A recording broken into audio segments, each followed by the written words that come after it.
I was kind of like a spy for their activities.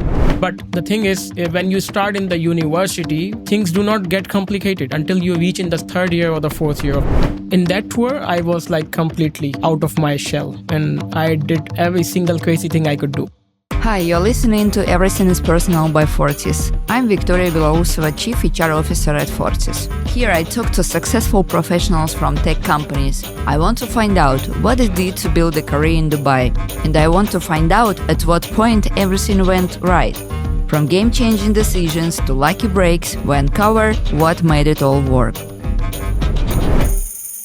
This podcast is proudly presented by Fortis, a company that bridges the gap between businesses and their digital-savvy customers. Welcome to the podcast, where everything gets personal. My guest today is Roohan Shah, Conversion Optimization Manager at Etisalat. How did he transition from a medical background to becoming a digital specialist? The process was not always easy, but Roohan knew any decision was the right decision. So please tell me about yourself. I come from a middle-class family in Pakistan. Most of us are working professionals, including my father, my mother, and all of my sisters and brother. So we are total like 4 brothers, 1 sister. I am the middle one, like the middle child. And we do have a lot of funny things about the middle child because middle child is the one which is often like neglected.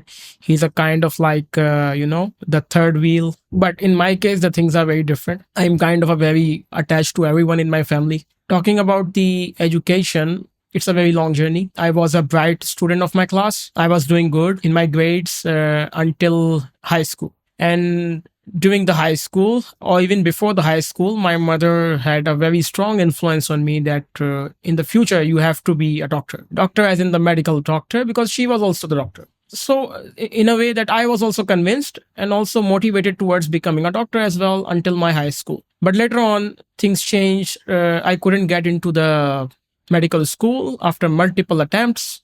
And then I got into a secondary medical education, which is biomedical engineering, which is also the genetic engineering is a part of it. And I studied that degree for like 3 years. The third year was my turning point where I realized that this field is not going to be my stuff. Yeah, how did you realize it? So initially it was very interesting. Like even the name suggested it was very cool. Biotechnology, genetic engineering, it looked very cool. Whenever I tell it to everyone that I'm a biotechnologist by degree, the people usually amaze. But the thing is, when you start in the university, things do not get complicated until you reach in the third year or the fourth year of the college degree. As in more difficult subjects, more research, more paperwork, a lot of assignments, a lot of surveys and, microscopic things. Then I realized, hey, this is not what I meant. This is not what I planned for. And maybe if I keep going with this track, I may fail. Maybe not in the third year, but in the fourth year. And at that time, before regretting, I should change the lane right away. And how did your family take your decision, especially your mom, because you told that she influenced on you? Yeah. So here is another part. Until my high school, when I was admitted in the pre-medical, my mom was really, really sick. And she was like in her last stages. Before completing my high school, she passed away. So that's why I had to continue my education like the bachelor's in the medical anyway. Sorry, I didn't know about your mom. No, that's why I asked this question. I'm very sorry. No, it's okay. Yeah, you can say that until she was alive, she had an influence. But when she was no more, I took my own decision. And I remember that her influence was very, beneficial for me in a lot of things. But one more thing which happened really good after her, that I started to make every single decisions of my life, like changing my track from biotechnology into business studies was the first big decision I took for myself. I've been taking care of everything for myself. I see. Let's talk about YouTube. How did you start? You produced A lot of content. a lot of content. Please tell me about it. It was not even called YouTubing. It was called YouTube videos uploading kind of stuff for us, because at that time I was in my early teens, like 13, 14. And some of my friends, like my elder friends, were doing this stuff. Like they were making the videos, doing some very small software stuff and uploading it on the YouTube and monetizing those videos and earning like $50, $80, $100 a month. Maybe it sounds little amount for you, but it was a big amount for teenagers like us. I also copied those guys, and I made one channel, and I started to make one video. The videos were like highest mountains in the world, fastest cars in the world, tallest buildings, highest paid actors, these kind of like slideshows in which you just have to put in a music, a little bit of text, and some of the pictures, and it becomes a slideshow of like 2, 3, 4, 5 minutes, and you upload it.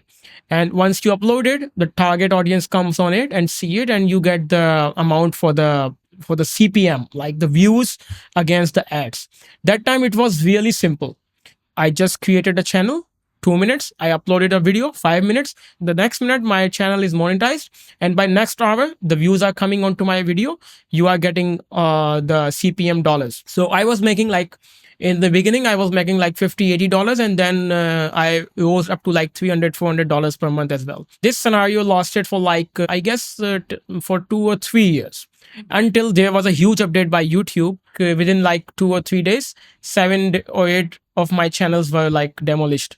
So yeah, I was like really like pissed off at that moment, and then I thought to discontinue it. Please tell me about your career process. As I mentioned, in the third year of my degree, it was in 2017, almost like 7 years before, I was convinced to start my career in the digital marketing. I realized that there are hundreds of jobs. Then I realized that what are the pay scales for them, what is the career progression for these kind of roles. And it really excited me that at least I like found 4 different roles for like performance marketing manager, SEO manager, content strategist, and social media marketing specialist. So these 4 roles were quite available in major quantities. So that's why I thought to start building up my skill set in one of them and start to apply at the easiest companies, like the startups, like small scale agencies. And this is how I started. Did you realize it by yourself or someone helped you? My elder brother, yeah, he was a network engineer in an IT company. And that IT company used to build a lot of mobile applications and mobile games. And they used to do the SEO stuff as well. So my brother told me that SEO career is really booming at this stage, and we are paying really good amount to our SEO people over there. So you might consider doing SEO. You should learn SEO, and then you should apply to different agencies and different companies yourself.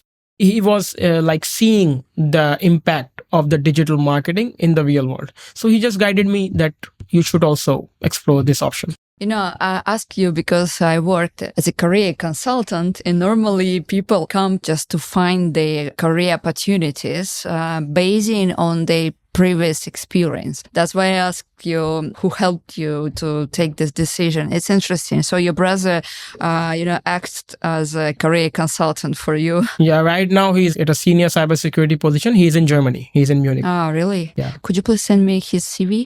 Yeah, sure.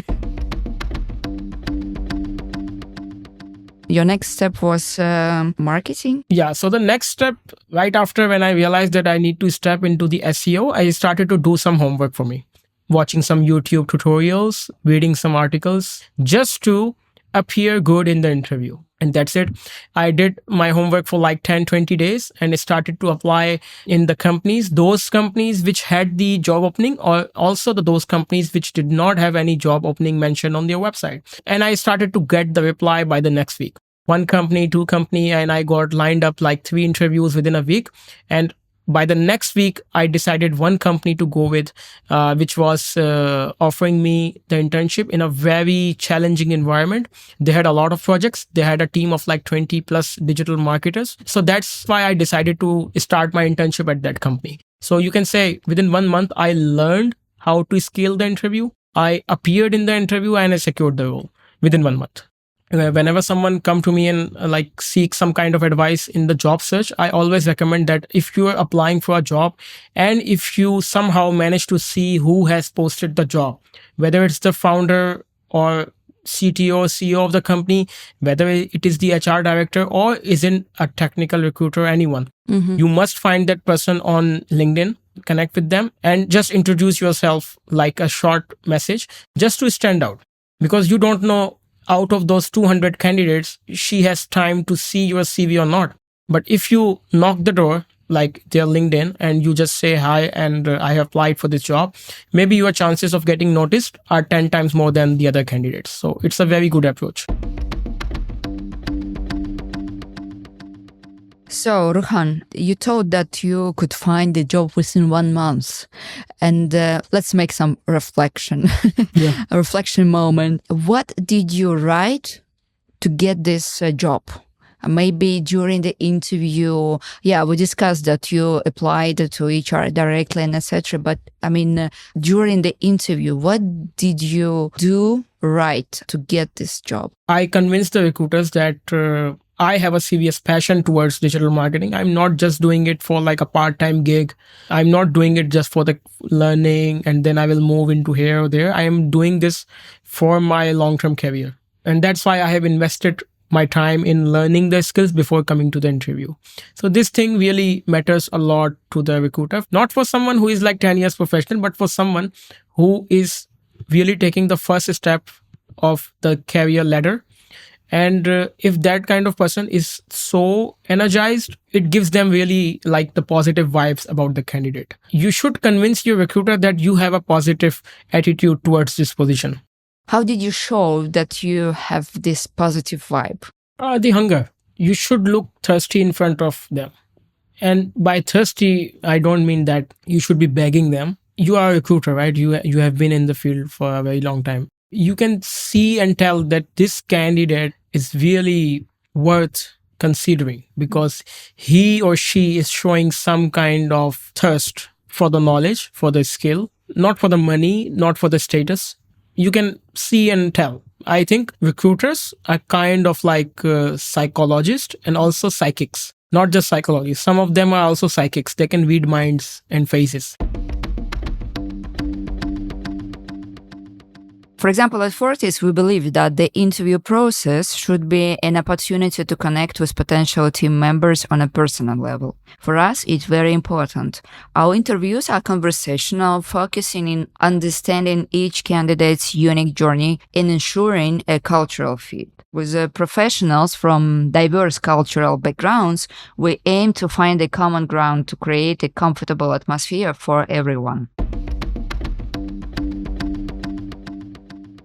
Maybe I have some interesting stories about the internship. I was in my 21, maybe like 22. Most of them were like seniors and also like elder than me. And within like 2 weeks, I was almost friend with everyone. My team lead, my managers, the HR, the developers, even the CEO of the company and his wife, they were like also very in touch with me. So they offered me to go for the national trip with them, like a roadside trip in the northern parts of the country, which is the mountainous part. It's a very beautiful place. Usually they were not offering this for the interns because they do not consider the interns as a full-time employee. But since I had already built up my relationships with them, they offered me to go on this trip. And I had a lot of adventures in that trip. Like the whole, whenever you are new to the company, you are introvert. How much extrovert you are in your real life, whenever you are new to the company, you eventually become an introvert. Yeah, eventually. You are shy away to say anything and you are like very careful to say anything. And it's a very normal thing. But in that tour, I was like completely out of my shell and I did every single crazy thing I could do. So, and after that trip, once we were back to the office, my friendship with those guys literally changed forever. And again, in the same internship, I was in a kind of like, a race with other interns. They hired multiple interns with me and before me. So we were like 5, 6 interns. And some of them were very much qualified. They came from very strong educational background related to the business, related to the marketing, related to the computer science. At the qualification level and at the academic level, they were ahead of me. But when it comes to the SEO and the digital marketing, I had to beat them.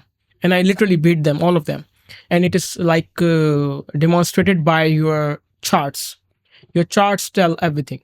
And that's how I built up my adventures within that internship. This is how. Do you know the book Never Eat Alone by Kate Ferrazzi? No. No.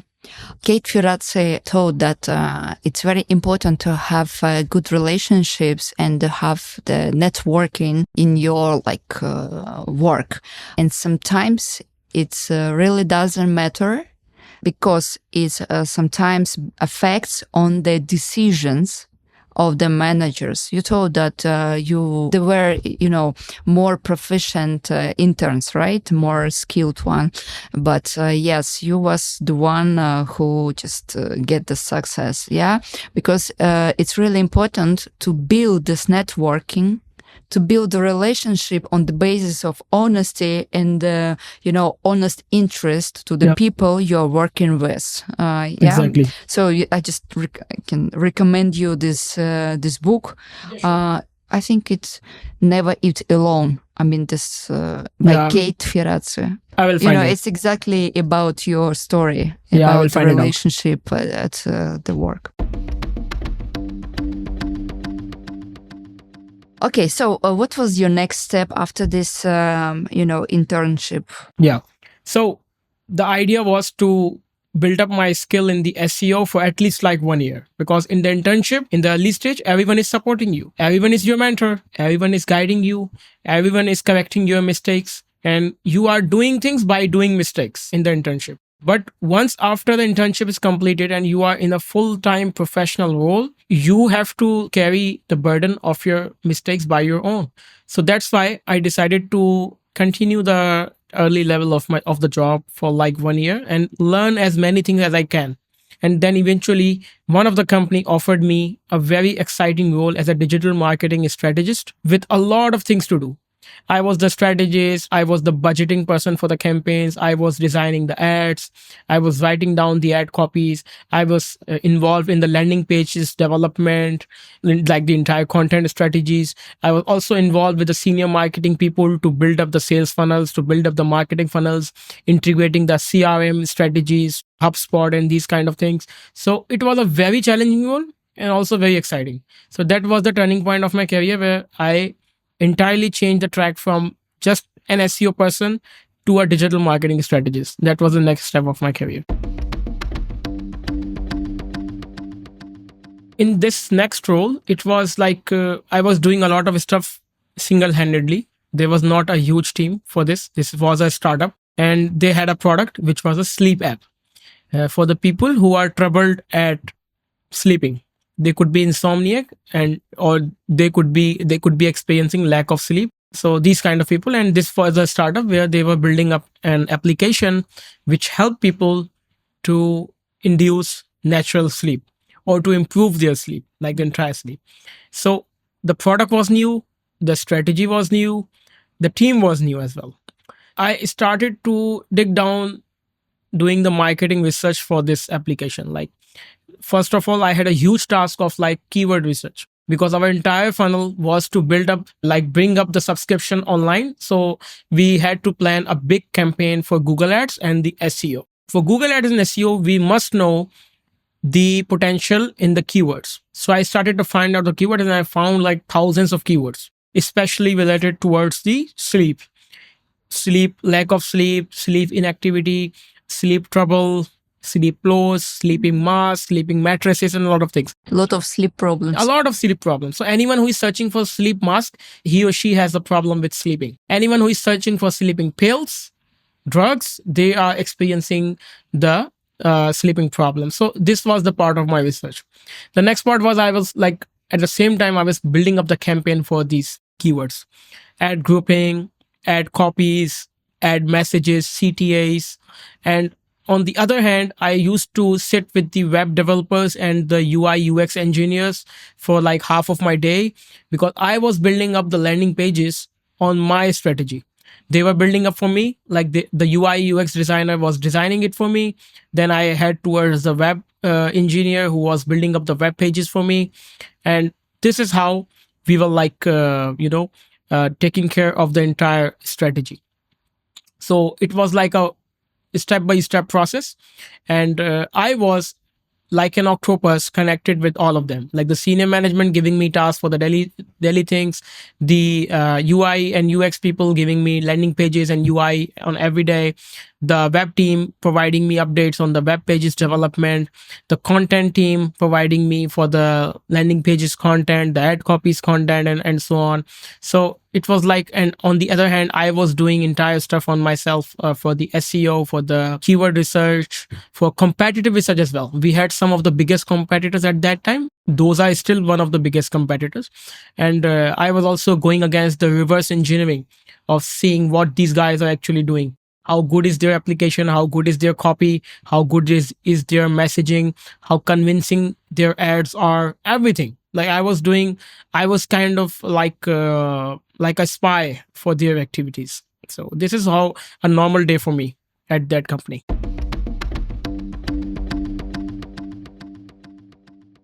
After this job, I started a new job, which was a completely remote job, and it was my first managerial role. They had a team of 20 people spread across the continents. Some of them were in San Francisco, some of them were in Sri Lanka, Pakistan, Dubai, also in Spain, Germany. Like there were a lot of people in this company. They offered me a role for their clients. That, hey, Roohan, we have multiple clients who are seeking SEO service, social media ads, Google ads. Will you be able to manage this team, which is entirely remote? There is no physical interaction. So I just agreed to that position because this was the first remote job I was going to take care. It was before COVID. I wanted to ask you, was it before COVID or during the COVID? It was 6-7 months before COVID. And I had no idea that these 6-7 months of remote work could be so helpful for the rest of my life. So since 2020, I have been doing remote work. So there is another career change. I started to take steps to improve the conversions myself. It was not my department. It was not my area. My only task was to run the ads as much as I can for 50 plus clients. But what I realized that my campaigns are not performing because of some external factors. The external factors could be the landing page experience, the web performance, the CTAs, the messaging of the landing page, the pricing structure, and everything. So I started to take small initiatives wherever I was like in touch with the stakeholders. I used to raise the question marks and I used to raise the tickets to them that, hey, the page is taking too much time. Please try to reduce the time of this page because this is impacting my performance for the ad campaign. So this is how I started to do these CRO activities for my own campaigns. And the good part is I don't even know what is CRO at this stage. I did not heard that thing. What was the response, the reaction of your bosses? My bosses used to receive some complaints from me in the beginning, like first or second months. This thing was incomplete. This analysis was not complete, and this was poor. Eventually, I covered all those gaps one by one. I structured how I can be a good CRO, and I was doing it continuously for like 2 years. And by the end of 2021, in the beginning of 2022, I applied at this company, Etisalat, which is a huge product development company. They are the cloud communication company. Their director, who was also from the same country, he was in America. He interviewed me for a very different way. And he asked me that you have mentioned that you did the landing page optimization, the UI UX optimization for your campaigns. Can you explain these things to me? And I explained. So he then again offered me that, hey, we have an exciting role for you where you have to take care of the conversion optimization of the entire website. We have a traffic of more than 1 million. We are a multi-million dollar company. We have a huge revenue and a lot of products and a lot of things. So would you be interested in that? After consideration of like 2-3 days, I agreed to that offer that, yeah, I am agreed to do this stuff. That was my first full-time conversion optimization role back in Pakistan. Okay, after your role as a conversion optimization specialist, Yeah. you decided to move to Dubai, right? It was not, intentional decision. I got the offer and I moved. So you got the offer and you moved. Yeah. You are a very brave person because you moved from Pakistan to another country. I was not planning for Dubai. I was planning for the international exposure. And I was planning this since 2022. So I started to apply in different regions like the European countries, Germany, Netherlands, Austria. Dubai was not in my list at this moment. Oh, really? Yeah, maybe because of the weather. But eventually, I got a call from the recruiter of the company where I am working right now. And that call, they were in consideration to consider me for this role. And then they asked me where I am located, and I said that I am in Pakistan. And they said that how soon you can start. So I tried to refuse. I cannot make decision right now on a call, but I need some time to take my decision. So I did my research, I did my analysis. I thought that if it's really a good chance to move abroad, obviously Dubai is also like home to the international talent. Like a hub. Yeah, it's hub like almost every single person from different nationalities are working over here, especially in the company I work. So I decided, okay, let's move.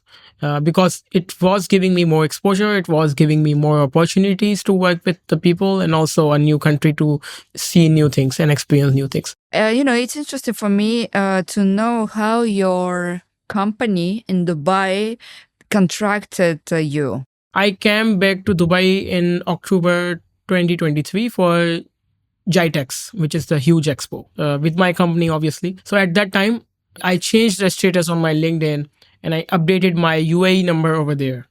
So what happened is when this company called me, they actually called me on my UAE number, which was still active when I was in Pakistan. And I forget to update my LinkedIn once I was back to Pakistan. And then I got the call, again, the same interview. The person like communicated for like 15-20 minutes. And then at the end of the interview, they asked me that where I am from. I mentioned that I'm in Pakistan. But at that stage, they were already convinced that this is a good candidate maybe, and they decided to go with my application, go with my profile. So this is how it went. Roohan, tell me please, what was the hardest step of your career path? COVID was the hardest. From March 2020 till August 2020. These 5-6 months were really crucial when even the biggest companies were laying off their staff. Even the best performing people were being laid off. Everyone in the room, they were like looking at each other and were thinking who is going to be the next. And we used to think maybe today is going to be the last day. The time which was very uncertain for everyone, not just for me, not just for the poor performer or the best performer. It was for everyone. Everyone was at a risk of getting fired. You was in Dubai at that time. No, I was in Pakistan in 2020. It's interesting that we were all equal on equal position. Bad performers, perfect performers, people in different countries. We were, in equal situation. Yeah. It's interesting because right now I realize that you was in Pakistan, I was in Russia at that time. And we were sitting like you, just looking at each other, thinking who's next. And all world was equal. Yeah. The people who are the most powerful in the company, they were at the most risk, like the directors, like the VPs and C-level stuff, right? Because they are costing the most to the company, right? Yes, so that's true. Yeah. So at some stage, I don't know, I was sitting with my colleagues. We were wearing masks, obviously, and we were working in the SOPs at the distance. And I told my associates that if this company is going to be bankrupt, who is going to be the fired at the last. They were like confused. Who? I told the janitor, he will be the last employee to be fired. And we are going to be fired by the next day. But this guy, this is the most important guy that will be lasting till the end of the company. So do not disrespect anyone, because your job could be at risk, but his job is secure. The office boys, clerical staff, and the janitorial and cleaning staff, they have the most secure job at this moment. But we are at the managerial position. We are earning a lot of money. We are at the risk. We can be fired by the next day. So, it's interesting that one picture came to my mind. It's very similar Titanic. Yeah. When you realize that you did everything right. I think I did everything right, but it was not realized at the moment when I did. This comes to the decision making as well. Whenever you take the decision, you are in a state of like doubts. A lot of doubts, a lot of fears are in your mind here and there. And you are somehow distracted from the cause. And then you eventually start to overthink. A lot of whys and a lot of wheres and a lot of which you are coming into your mind, and you are like overthinking. So at this stage, you have to control your mind, because determination is the key. And determination means whenever you take a decision, you stand by it. I've been practicing this for like 10 years, that whenever I take a decision, especially the decision which is entirely made by me, thought by me, presented by me, and practiced by me, I am the sole owner of that decision. I have to stand by it. Even though I made a bad decision, I think I did not did anything wrong. It was a part of my life. It was a part of the fate. I did that. A part of your experience, of your road. If everything goes good in your life, when the failure comes, you will not be able to bear it. You maybe die because of it. That's why we see that the people who are the backbenchers, the people who are performing the worst in the classes, they become the most successful businessmen. They become the most successful entrepreneurs. They become something, right? Because they are facing the failures since the beginning of their life. You made a bad decision. You know it. You realize it. Don't brag about it. Don't depress yourself with that decision. Just keep moving. I will cut this part of your story and will send to my daughter, because, she's young, and when she takes wrong decision, let's say, she overthinks. Overthinks. And I normally say that every person should go on his own road. Yeah. Because our life road is only our life road. Yeah, it's only ours. Yeah. It's only ours. Yeah, that's true. And so I will cut for sure this part of our interview and we'll just send to her. Because... And this is not something I just say. I practice it on every day. I admit that I have made a lot of bad decisions, small decisions or big decisions. Some of them could be bad. But it was your decision. But it was my decision. I own it and I am proud of it. Okay. Yeah. Yeah, it's good. Okay, Roohan, thank you so much for this interview. It was very interesting for me and very, some part of your life story, your career stories are very close to my story, to my life story, and also to my career stories. It was very interesting and insightful. Thank you for your time and for coming for this interview. It was Everything is Personal by Fortis. We help businesses thrive in the digital world, turning their dreams into reality. Fortis commits to supporting and involving alongside entrepreneurship in the MENA region. Interested in joining our team? Subscribe to our LinkedIn page at Fortis. The link is in the episode description. This podcast is produced by HR Podcast. Executive producer Alexandra Volkova. Producer Darya Sannikova. Editor Livia Stevaux. Sound engineer Mikhail Vasilyev. Composer Ksenia Kazantseva. Cover illustrator Brian Sun. And I'm your host, Victoria Belousova. Fortis has one more podcast, Crossing the Desert. In that podcast, we follow the story of an entrepreneur who is building his business. In each episode, he interviews entrepreneurs who have already succeeded in Dubai and tries to succeed himself. This is a real story that is happening right now, and we ourselves don't know how it will end. And if you want to follow it with us, the link is in the episode description too.